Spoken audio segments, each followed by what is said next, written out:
Vamos a abrir nuestras Biblias en el pasaje que hemos leído y quiero animarles para que en este tiempo usted pueda acompañar la palabra de Dios que vamos a traer y que sin duda alguna va a ser una bendición para nuestras vidas.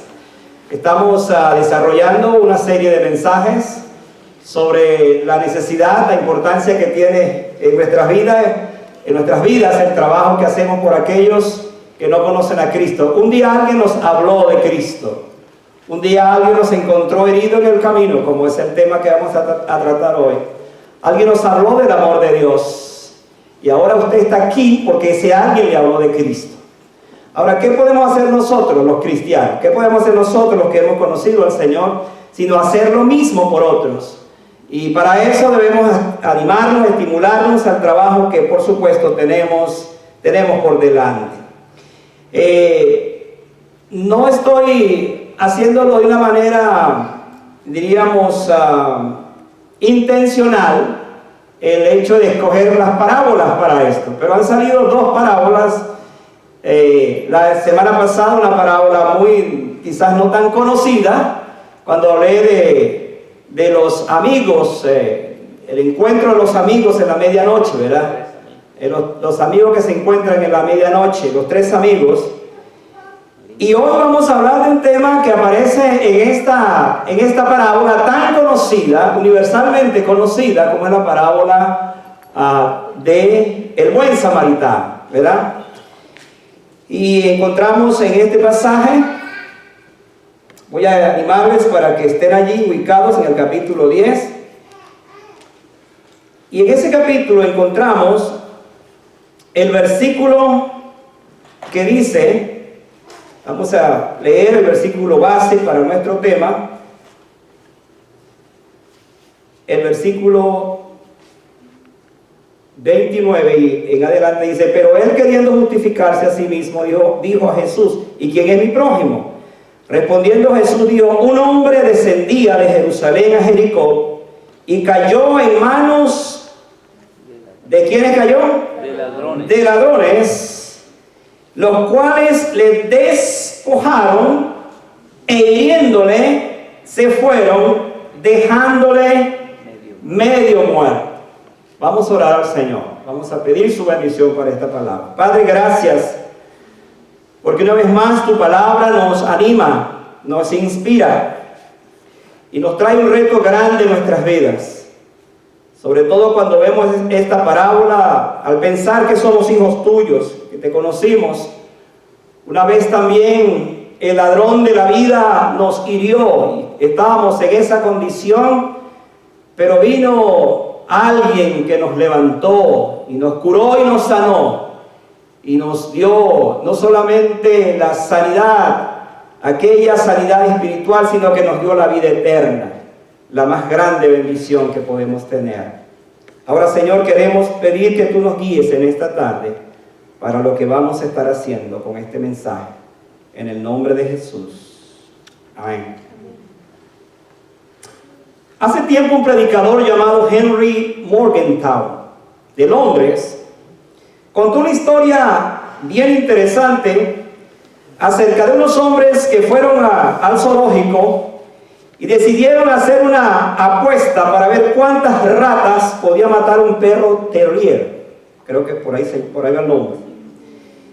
Ellos comenzaron las apuestas en la forma que lo hacían con las peleas de gallo, las peleas de los perros galgos y otro tipo de peleas propias de animales.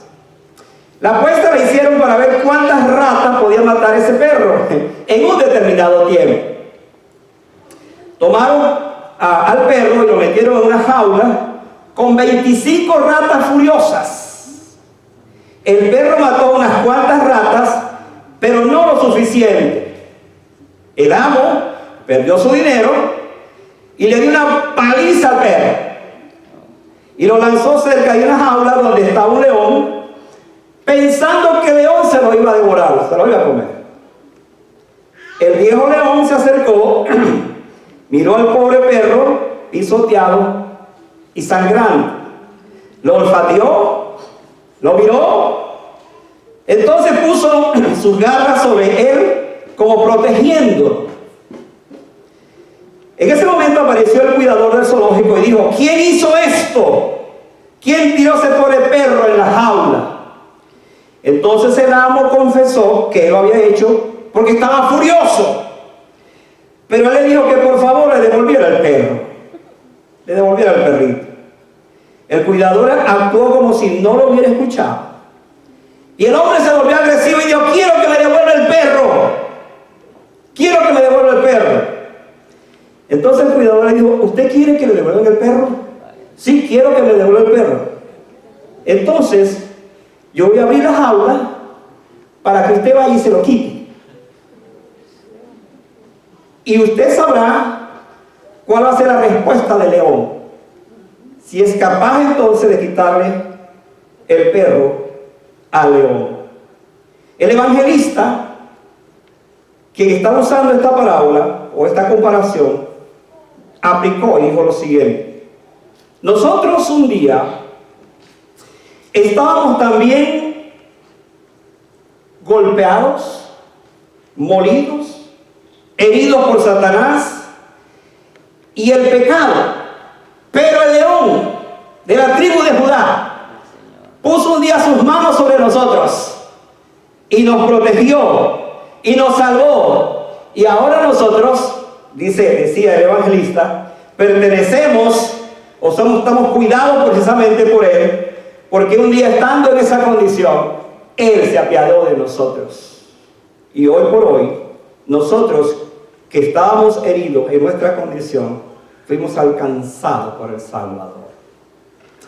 Esta parábola, mis amados hermanos, nos presenta tres personajes que los vamos a usar para hablar de lo que serían tres filosofías de la vida respecto a ese hombre que está echado en el camino y que de igual manera como nosotros antes, entonces estamos en una condición que necesita ser sacado o curado, quiero decir, de las heridas que el mundo, el pecado, Satanás, por supuesto, nos produce en ese sentido.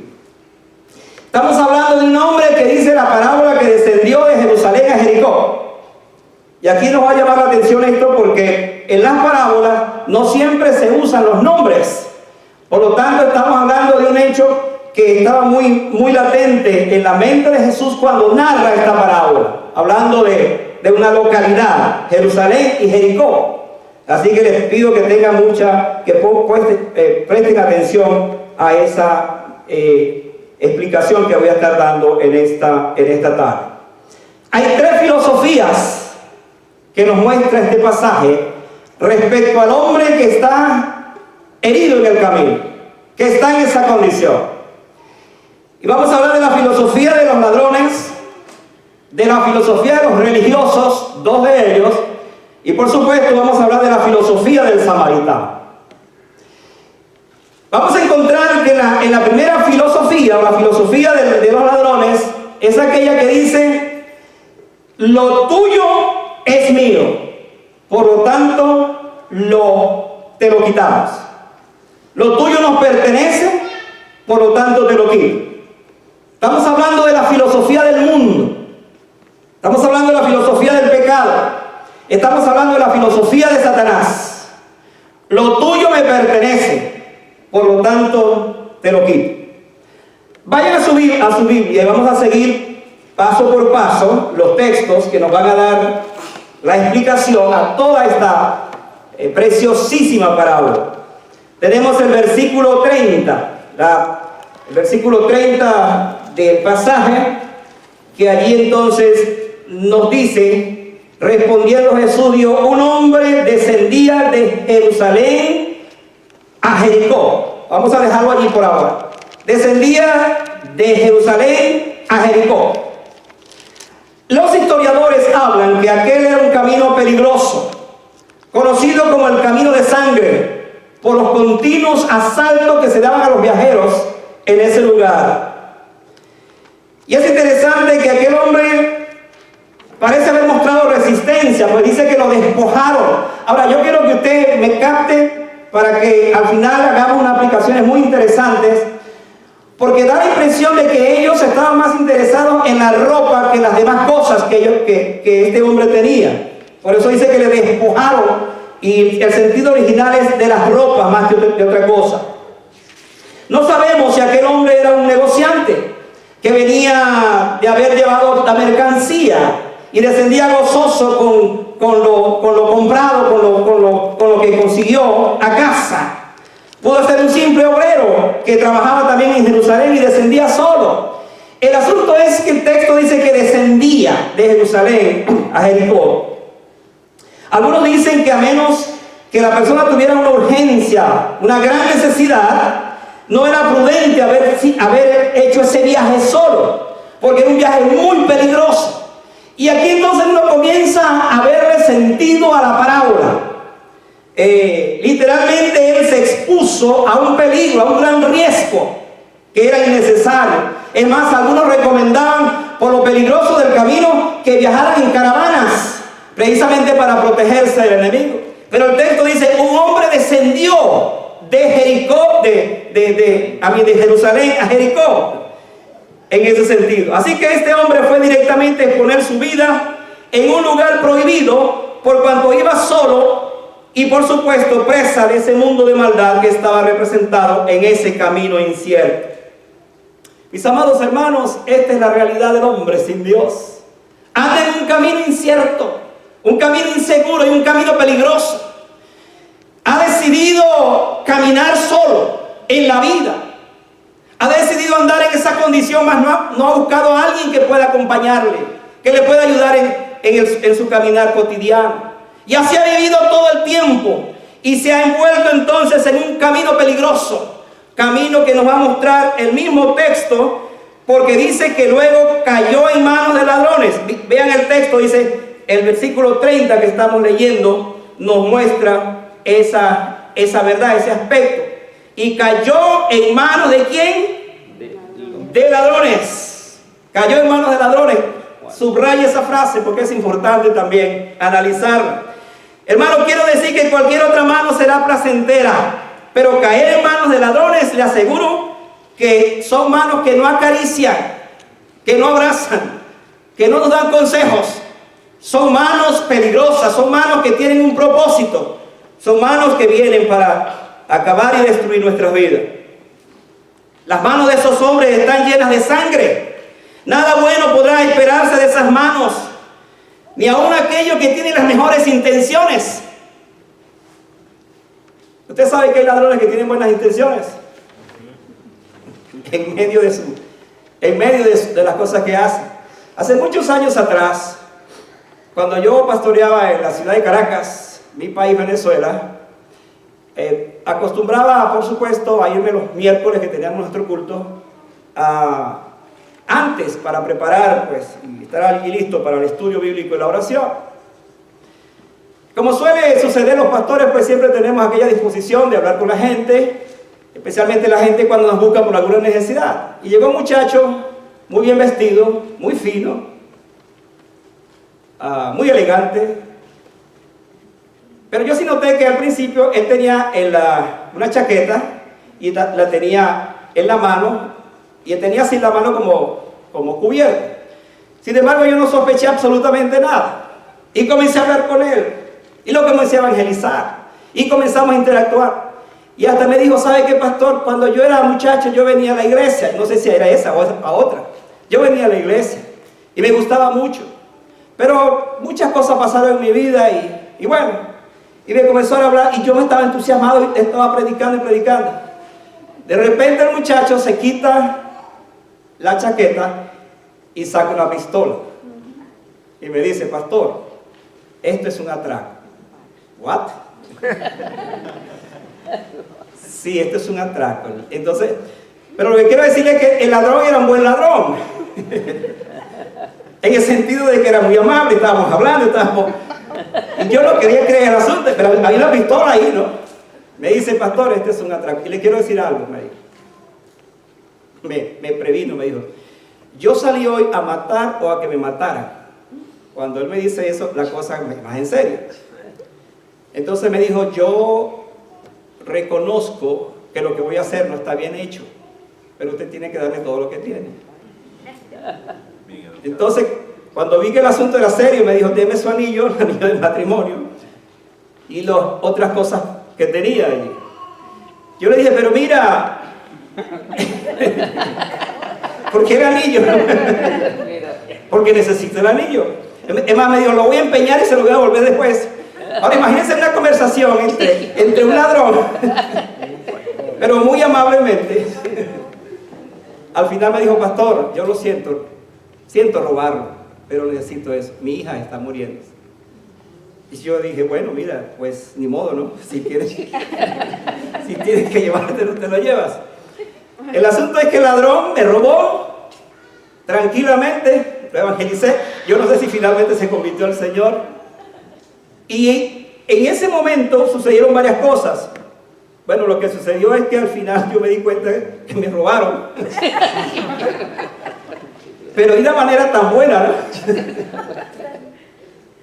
Y hermanos, lo que quiero decir con esto es que aún hay ladrones que tienen esas intenciones. Y él me dijo, al final me dijo, pastor, no crea que yo soy lo que usted está pensando, me dijo. Yo soy una buena gente en el fondo, me dijo. Yo iba siendo pequeño a una iglesia. El asunto es que le dije a los hermanos después, hermanos, vamos a orar. Le di el nombre, la noche, me robaron. Y él me dijo que me traía el anillo. Hasta el día de hoy, por supuesto, estoy esperando el anillo. Obviamente, no llegó. Hermanos, la realidad del ladrón es esta, viene a hacer esto, viene a robar. Fíjense que más adelante, en el caso que estamos hablando, dice que el hombre quedó echado en el camino, en esa condición.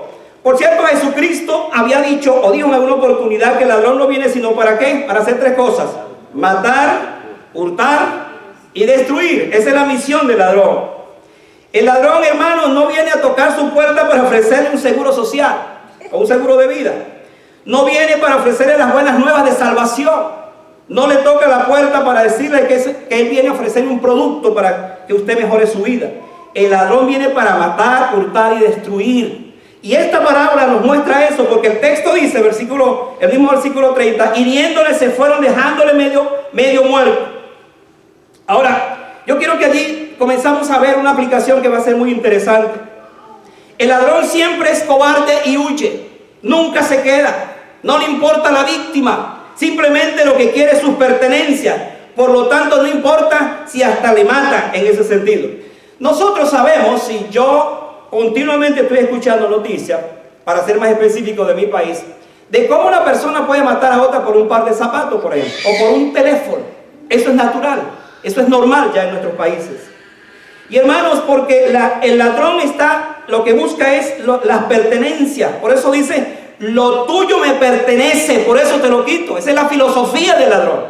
Es la filosofía de aquel que simplemente piensa que todo lo que tú tienes me pertenece y por lo tanto, de una manera egoísta, te lo voy a quitar. Ahora, la pregunta que surge en esta parábola es, ¿a quiénes representan entonces los ladrones? ¿A quién representa el ladrón en este sentido? Tenemos hombres echados en el camino de la vida porque fueron despojados de muchas cosas. Quiero que me siga aquí para que usted me vea lo que quiero aquí aplicar en ese sentido. ¿Cuántos hay con sentimientos robados? ¿Cuántas víctimas perdieron la paz que les fue robada hace tiempo? ¿Cuántos hogares con la armonía robada? ¿Cuántos hijos con el propósito robado? ¿Cuántas vidas sin esperanza porque les fue robada? Algunos dirán de una manera personal, mi mala decisión me despojó de mi familia, el vicio me despojó de mi salud, o mi falta de disciplina me despojó de alcanzar mis sueños. Y como quiera que sea, uno comienza a ver que hay ladrones en la vida que se encargaron de despojarnos o de despojarte de aquellos sueños, de aquellos anhelos, de aquella esperanza que un día tuviste. Un ladrón en tu vida llegó y simplemente hizo esto. Jesús habló que el ladrón es mentiroso y lo ubicó de esa manera, hablando del caso de Satanás. Él promete, pero al final su meta es la misma: matar, hurtar y destruir. Su objetivo final será el de despojar a sus víctimas para que ellos no alcancen la vida eterna. Va a decirte siempre, lo tuyo me pertenece, por eso te lo arrebato. pensando en Satanás como el ladrón por excelencia. Le ha robado el gozo, le ha robado la paz, le ha robado el propósito a muchas vidas, a mucha gente. Y hoy día pues viven en esa condición, viven sin esperanza, viven simplemente siguiendo una vida muy triste. ¿Supieron la noticia de ayer o de hoy? 50 personas murieron en una situación que ya se ha hecho costumbre en nuestro país. 53 heridos en un nightclub, como fue dicho la noticia. Y hermano, uno se pregunta, ¿hasta dónde Satanás literalmente está tomando a la sociedad o a nuestras sociedades? ¿Hasta dónde está obrando como el ladrón que le roba el gozo, que le roba la paz, que roba todas estas cosas? Que por supuesto le pertenecen al Señor. Porque la filosofía del ladrón es: lo tuyo me pertenece, por eso te lo quito. Esa es la filosofía del ladrón. Pero vamos a ahondar en otra filosofía. Vamos a ver la filosofía del sacerdote, o del sacerdote y el levita. Vayan al versículo 31 ahora. Avancen conmigo allí. Versículo 31, que dice el versículo 31: aconteció que descendió un sacerdote por aquel camino, y viendo lo que pasó, pasó de largo. Ahora vea también el versículo 32. Asimismo un levita, llegando cerca de aquel lugar y viéndolo, pasó de largo. Ahora vea la diferencia entre los dos. Uno simplemente lo vio y siguió. El otro se acercó un poco, pero siguió también. ¿Cuál es la filosofía de los religiosos? ¿Cuál es la filosofía de estos hombres? La filosofía del sacerdote y el levita dice que lo mío es mío, no tengo por qué compartirlo. Vea esta filosofía. Lo mío es mío, y al único que le importa es a mí, por lo tanto no lo comparto. Pero estamos hablando de religiosos. Estamos hablando de dos hombres que son los representantes de la ley. A estas alturas, cuando el escriba está escuchando semejante descripción de Jesús, aquello tuvo que golpearle, tuvo que ser un escándalo para él, porque el escriba es el intérprete, es el que produce la hermenéutica, o producía la hermenéutica para el sacerdote y el levita. Él era el hombre de las escrituras, él era el hombre responsable precisamente de lo que Jesús está diciendo. Y él compara y dice que son estos hombres, el sacerdote y el levita, precisamente los que en lugar de pararse y de atender al hombre echado en el camino, simplemente siguió de largo. Ahora vamos a verlo a los dos, porque los dos tienen enseñanzas extraordinarias que mostrar. Ubíquese en el versículo 31. El sacerdote vino y siguió de largo. Escuche esto: vino y siguió de largo. Hermanos, en el caso de este hombre, lo único que hacía era presentar los sacrificios y escuchar las lecturas diarias. Era lo único que hacía. Por lo tanto, el texto sugiere que él representa a la religión sin vida, que él representa a la ley que no salva finalmente. Representa aquel cúmulo de experiencias religiosas donde los hombres se amparan, pero pasan de largo frente a las necesidades de las personas. Es aquella experiencia del hombre que conoció a Dios, pero por su egoísmo no es capaz de compartir con el hombre que está echado en el camino. Y hermano, no estamos hablando de los fariseos de aquel tiempo, ni de los levitas de aquel tiempo. Tenemos que pensar en nosotros. Y por supuesto explicar o aplicarnos a nuestras vidas. Hasta dónde yo represento al sacerdote, represento al levita, que puede haber una necesidad, puede haber un hombre allí tirado en el camino, herido en el camino, y no me paro para atenderlo, no me detengo, porque hay otras cosas en mi vida que voy deprisa. Alguien dijo que el sacerdote no atendió al hombre que estaba echado en el camino porque iba a una conferencia titulada "Cómo ayudar a un hombre que está tirado en el camino", y se le hacía tarde ya para llegar a la conferencia. La vida, hermanos, pudiera convertirse en un gran egoísmo, aún en alguien que ha conocido a un Dios de amor, a un Dios de gracia, a un Dios de bendición. Es cuando amamos tanto lo nuestro que nadie más entra en mi espacio. Esto representa la religión sin vida, como dije, preocupada más por el rito que por la misericordia.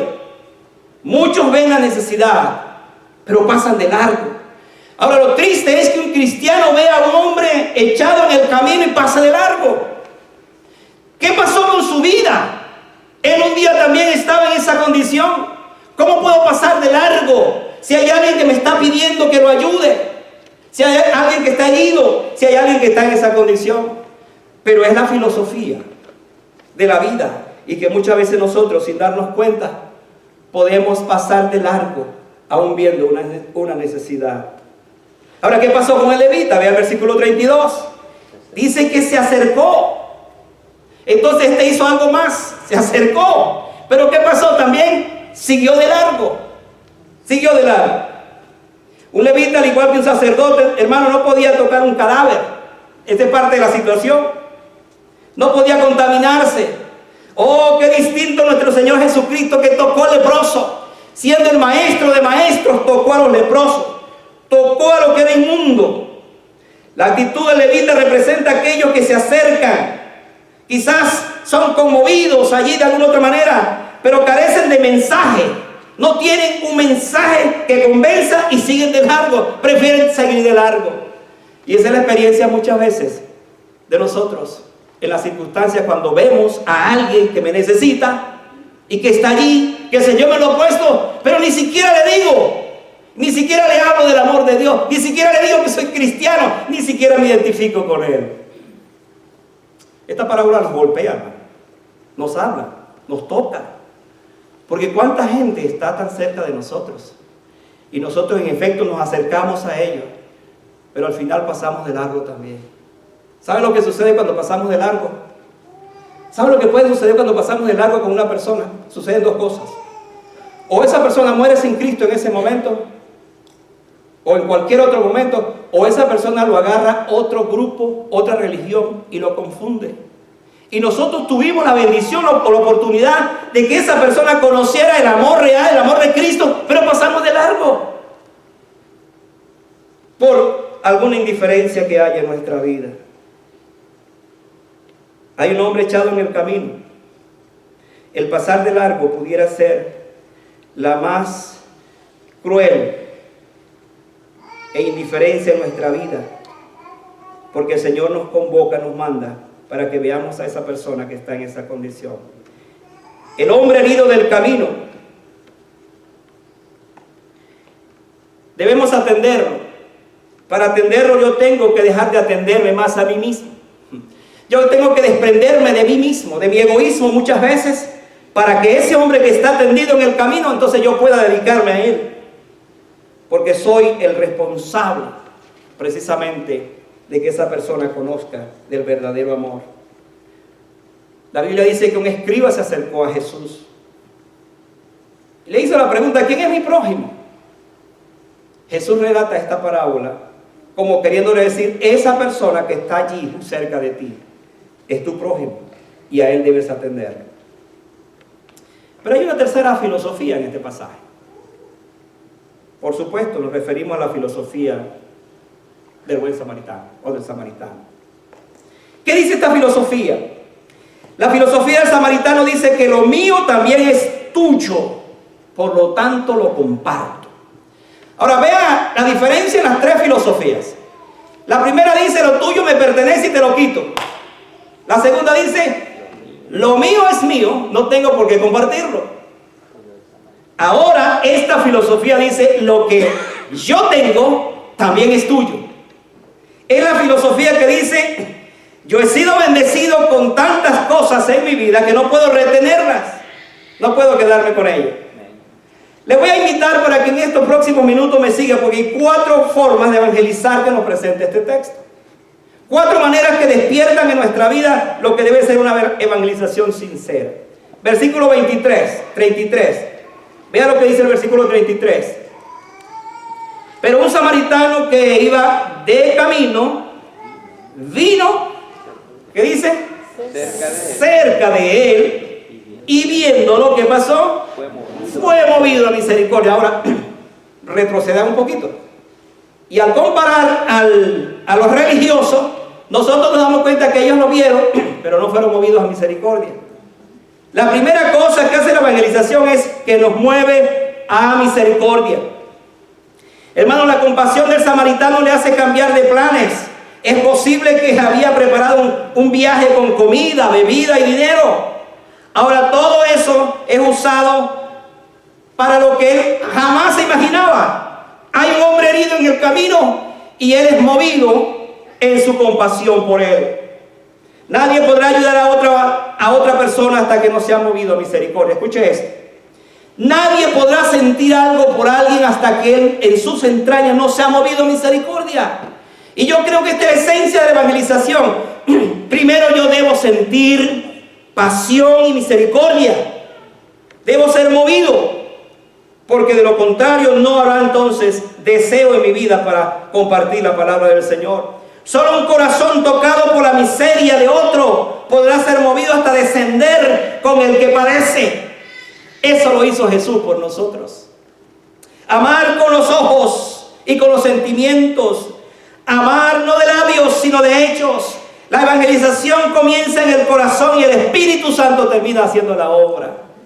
Cuando nosotros somos sensibles, cuando tenemos compasión por la gente, entonces es allí cuando el Espíritu Santo interviene, porque hay un corazón sensible que se dispone para hablar a otros. Pero vamos más adelante, versículo 34. Evangelizar es curar al herido. Vean lo que dice el 34. Y acercándose, ¿qué hizo? Vendó sus heridas, echándoles aceite y vino. Y luego dice, poniéndolo en su cabalgadura, lo llevó al mesón y cuidó de él. Ahora sígame, hermano, aquí, sígame. Porque aquí hay algo extraordinario a donde vamos a llegar esta tarde.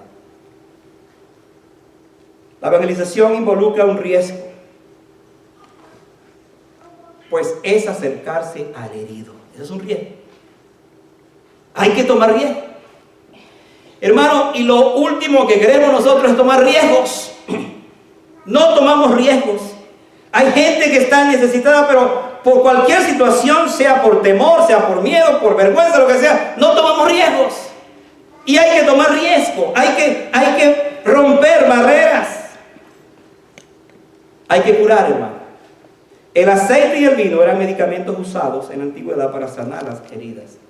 Yo no sé si sabía que el vino no solamente tiene la propiedad de servir para animar, para alegrar, un medio digestivo y muchas cosas más en ese sentido, sino que en la antigüedad se usaba para curar las heridas.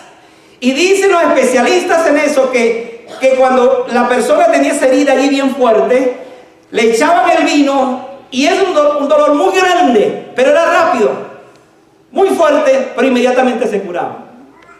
Ahora imagínense, el samaritano usó su vino, su aceite y también su vino, que eran dos aspectos que por supuesto utilizaba para su viaje. Es interesante ver esto porque nos recuerda entonces el aceite y el vino como aquellos instrumentos que Dios usa para sanar al herido. Vamos a verlo ahora de otra forma. El aceite y el vino representan al Espíritu Santo de Dios. En el caso del vino lo identificamos con el gozo, que es parte del fruto del Espíritu. Y en el caso del aceite, la Biblia siempre lo relaciona de esa forma. Amados hermanos, las heridas causadas por los ladrones que nos han despojado dejándonos medio muertos, han de ser sanados por aquel a quien el Padre lo ungió en la cruz del Calvario como a nuestro Señor Jesucristo. Él tiene el poder y Él tiene el ungimiento precisamente para sanarnos. Por eso lo que nosotros tenemos es a Él para ofrecerlo al herido, al que está en esa condición. Él es el aceite y el vino que cura al que está en esa condición, al que está postrado, al que vive en esa situación. Pero en tercer lugar, la evangelización es compartir la cabalgadura. Vea lo que dice el versículo 34. Esta acción nos habla de un paso más profundo cuando estamos compartiendo con otros. El poner sobre la cabalgadura significa sentar a otro en el lugar donde yo me siento, donde yo ocupo el trono, donde yo gobierno, donde yo controlo. es ceder a otro. Y hermanos, a veces esto es tan difícil para nosotros entenderlo. Se podría decir que este hombre ya había hecho muchas cosas, el solo hecho de curarlo, pero no solamente se quedó en esa condición, sino que lo montó. Esto implicaba que él tenía que caminar. No sabemos cuánto tiempo le faltaba para llegar al mesón, pero él decidió poner al herido, ya curado, arriba de su cabalgadura. Eso es evangelización, hermano. Es poner a aquel hombre echado en el camino, en el lugar donde yo estoy ahora, para que él se sienta en paz y descanse. Eso es evangelizar. Es así como nos manda el Señor. La cabalgadura era la silla donde solía sentarse el amo. Ahora el samaritano tiene que caminar, pero va gozoso, porque él cedió su lugar a aquel que estaba en esa condición. Y termino esta parte diciendo que evangelizar es compartir mis bienes. Mira lo que dice ahora el versículo 35. Por favor, sígame allí, el versículo 35. Mire lo que dice el versículo 35 del pasaje.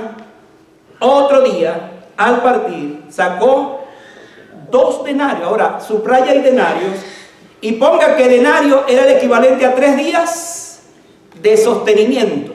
Por lo menos en aquel mesón, aquel hotel sería eso. 3 días por lo menos. Y lo dio al mesonero y le dijo, ¿qué le dijo? Cuídame de él, y todo lo que gastes de más, yo te lo pagaré cuando regrese. Ahora, hay aquí algo extraordinario, porque la evangelización, hermanos, consiste en compartir mis bienes también. ¿Me está oyendo? Es compartir mis bienes. El hombre ahora curado está seguro, pues nada le falta. Note los arreglos finales que hizo aquel hombre. Le dejó una tarjeta de crédito así abierta por si acaso pues iba a tener gastos extras para el tiempo que iba a estar allí. La evangelización consiste, hermano, en que de la abundancia que Dios me da, yo también entrego al Señor lo que le pertenece, para que el hombre echado en el camino, en esa condición, pueda entonces ser curado. Y nos aseguremos que sea curado en ese sentido. Debemos compartir nuestra comodidad. Por lo general no nos gusta ser molestados. Debemos compartir el tiempo. Por lo general no tenemos tiempo. Debemos compartir el dinero. Nos duele mucho eso, debemos compartirlo. La filosofía que dice lo mío es tuyo se cumple en el cristiano representado en la vida del samaritano. Hermanos, hay un hombre herido, medio muerto, tirado en el camino,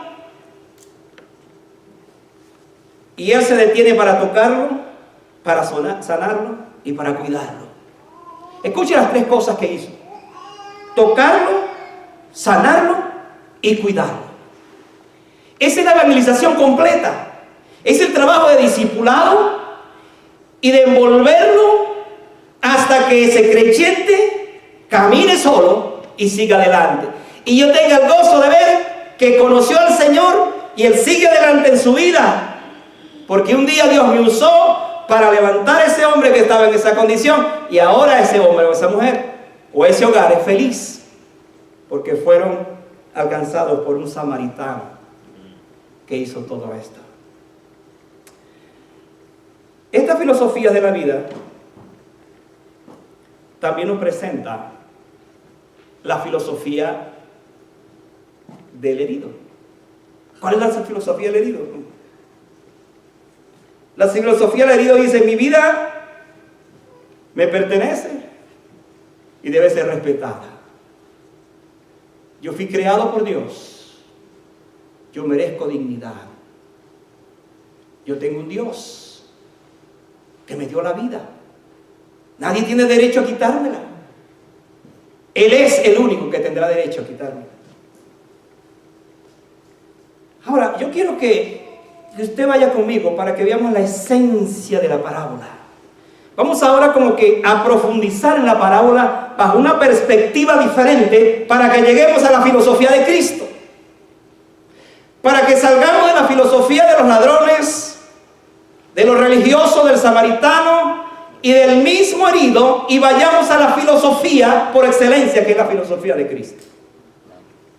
Vamos a analizar paso por paso esta parábola para que descubramos eso. Primero, la parábola dice un hombre. Interesante que la palabra hombre es la palabra para Adán en la Biblia. Entonces aquí comenzamos a ver el asunto bajo otra perspectiva. Es una referencia al hombre que fue creado por Dios, Adán. Descendía. ¿De dónde descendía? De Jerusalén. Jerusalén representa la presencia de Dios. Representa el cielo mismo. Ahora estamos viendo el hecho indiscutible de que es el hombre que creó Dios y que sale de la presencia de Dios. Jericó. ¿Qué representa entonces Jericó? Representa el mundo donde cayó el hombre que desciende, el pecado en el Edén, la forma como él obedeció o desobedeció, quiero decir, porque quiso vivir su propia vida, se fue por un camino peligroso que se llama Jericó y entró en esa condición. Los ladrones o el ladrón, es obvio, es Satanás en el huerto del Edén, diciéndole: anda por ese camino que vale la pena, que es un camino que te va al final producir felicidad. Despojar, ¿qué significa eso? Les dije al principio que tomaran en cuenta que el sentido original es como quitarle la ropa. Y uno se pregunta: pero ¿por qué no las demás cosas sino la ropa? ¿Qué representa entonces aquí la ropa? Hermano, representa la inmortalidad de aquel hombre que Dios creó, y Satanás vino para romper la inmortalidad, porque ahora el hombre murió espiritualmente hablando, hiriéndole medio muerto. ¿Qué significa esto? Que el hombre ahora es un pecador y es un muerto andante. Es alguien que está en esa condición. Por supuesto, llegamos al samaritano, que no es otro sino nuestro Señor Jesucristo. Jesucristo cura las heridas con aceite y con vino. Él dio el Espíritu Santo a sus discípulos, y el vino representa su sangre para curar la herida del pecado. Cuidó de él. ¿Quién cuidó de él? El samaritano. Hermano, antes que nosotros comencemos a andar en la vida, Jesucristo cuida de nosotros. Escuche esto: cuida de nosotros en los primeros días, pero luego lo lleva al mesón. ¿Qué representa el mesón? Representa a la iglesia. Y a los que trabajan en el mesón son los líderes que están allí para cuidar a aquel que fue hallado una vez en el camino. Mira que ahora es sanado. Todo lo que gastes, escuche esto, en la iglesia, gastando todo lo que tiene para aquel que llegó a su recinto, aquel nuevo creyente, aquella persona que conoció al Señor, y la iglesia gasta ahora. Y al final dice: cuando regrese, escuche esto, te lo pagaré. Es su segunda venida. Es cuando regrese otra vez, le va a pagar a la iglesia, le va a compensar a la iglesia por la bendición de haber retenido a aquel hombre que una vez fue encontrado en el camino. Hermano, esta es una bendición muy grande. Lo que tenemos delante de nosotros es algo sublime cuando hablamos de alguien que fue encontrado en esa condición. La iglesia del Señor ha sido llamada para hacer esto. Nos corresponde este trabajo. Cuando regrese, yo te pagaré. ¿No es eso maravilloso? Maravilloso. Amén. Gloria a Dios por eso, hermano. Gloria a Dios por eso. Esa es la obra del Señor. ¿Cuál es la filosofía entonces de Cristo? La filosofía de Cristo dice: mi vida di por ti. y vengo pronto por ti. ¡Wow! Mi vida di por ti. Di mi aceite. Primero di mi vino, representado en su sangre. Luego di mi aceite, mandé el Espíritu Santo. Esa es la filosofía de Jesús. Mi vida di por ti. Pronto vengo por ti otra vez. Gloria a Dios. Gloria a Dios. Dios es bueno. Dios es bueno. Y es lo que hace el Señor, es lo que ha hecho el Señor en nuestras vidas. Un día tú y yo andábamos en la misma condición. Herido porque el ladrón de esta vida, Satanás, nos golpeó y nos despojó de lo que teníamos. Pero un día el buen samaritano, Jesucristo, vino y nos levantó y nos curó. Hermano, si usted no había entendido esto, entiéndalo ahora. La evangelización significa que nosotros ahora tenemos la responsabilidad de levantar a ese hombre que está en esa condición. Quizás esta tarde tú estás aquí y esta parábola te ha hecho pensar muchas cosas. Y te ha hecho ver que tú a lo mejor eres ese hombre que estás herido todavía. Y estás en esa condición que muchas cosas robaron el gozo de tu vida, que robaron tu paz, que robaron muchas cosas que jamás pensabas que pudieran suceder en tu vida, pero la robó el ladrón. Y esta tarde tú te encuentras que el buen samaritano de tu vida, llamado Cristo, quiere curarte, quiere vendar tu herida con su aceite y con su vino. Yo quiero esta tarde orar por ti. Yo no sé en qué condición estás acá. Yo quiero orar por la iglesia para que este mensaje nos inspire a evangelizar, nos ayude a buscar al hombre que está echado en el camino herido. Pero también quiero pensar que si en esta tarde hay alguien que siente que el ladrón de su vida le ha robado muchas cosas, ¿qué tal si esta tarde oras? Le dices en tu corazón al Señor: Señor, siento que este mensaje también es para mí. Hay muchas cosas en mi vida que siento que las he perdido. He perdido mi propósito, he perdido mi paz, he perdido mi familia, no sé, he perdido muchas cosas. He perdido mi juventud. Pero esta tarde he escuchado del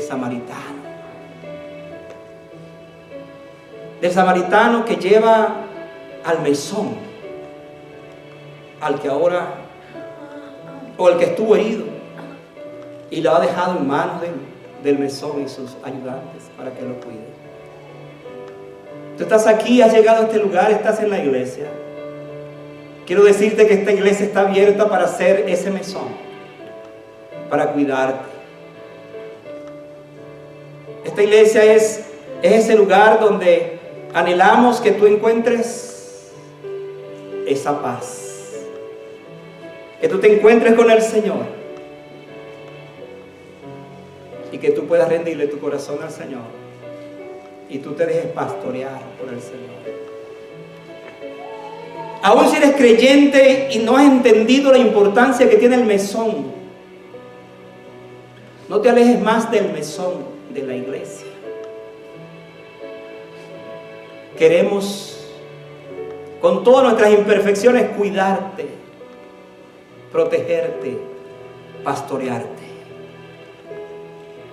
Cuando Cristo venga, Él entonces traerá la recompensa. Vamos a estar de pie para orar, hermanos, amados. Quiero invitarte para que cierres tus ojos por un momento.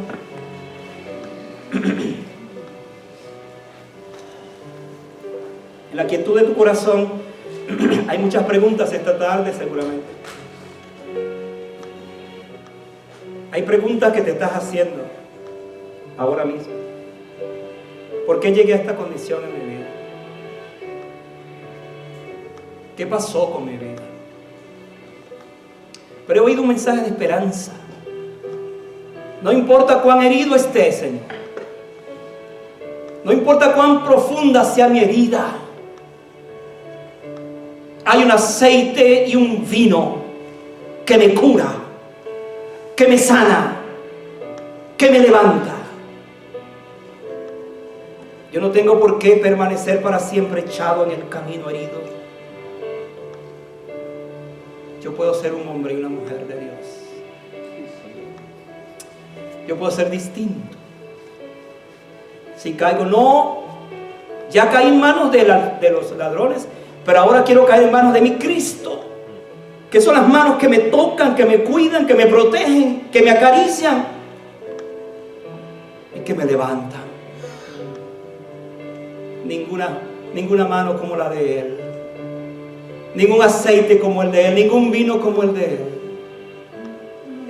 Su sangre fue derramada para que yo tuviera perdón de mis pecados. Yo quiero orar por ti esta tarde. Quiero saber si hay alguien en este lugar que Dios le ha estado hablando durante todo este tiempo. Y allí en la intimidad de su corazón le está diciendo: Señor, yo soy ese hombre, o yo soy esa mujer. Pero qué lindo es saber que hay un samaritano, representado en mi Cristo, que me montó en su propia cabalgadura. Murió donde yo tenía que morir, en la cruz, para que yo tenga hoy perdón. Yo quiero venir delante de ti, Señor, esta tarde, confesando a Cristo como mi Salvador, como mi Señor, y pidiendo que Él me limpie de todo pecado. Su vino cure mi herida, la herida del pecado. Voy a orar por ti esta tarde. Si quieres, mientras oro, pasar aquí al frente. Yo no sé cuál es tu condición, cuál es tu vida, cómo andas ahora, pero Dios lo sabe y lo conoce. ¿Quieres venir a Cristo? ¿No has llegado aquí por casualidad? ¿Quieres venir a Cristo ahora? Pasa mientras oro al Señor. Mientras le digo a Cristo que bendiga tu vida, que te ayude en tu condición. Hay alguien aquí en este lugar. Estamos terminando nuestro servicio, pero quiero saber si hay alguien que requiere, que necesita ser curado por el Señor. Ven al frente. Quiero orar por ti. Quiero darte un abrazo como pastor de esta iglesia. Quiero pedir que el Señor te bendiga. Que sea con Él. Hay alguien aquí que ha sentido en su corazón esta necesidad y se rinde al Señor. Padre amado, gracias porque tu palabra la hemos traído esta tarde. Yo creo firmemente lo que dice ella, que no volverá vacía, sino que será prosperada. Prospera la palabra en cada corazón esta tarde. Sigue predicando mientras salimos de este lugar. Sigue predicando, Señor. Sigue hablando, sigue tocando. Sigue escudriñando, sigue motivando, sigue, Señor, produciendo tremenda inquietud en los corazones que necesitan cambiar en sus vidas. Gracias, porque una vez más tú nos hablas por esta palabra. En el nombre de Jesús. Amén. Amén.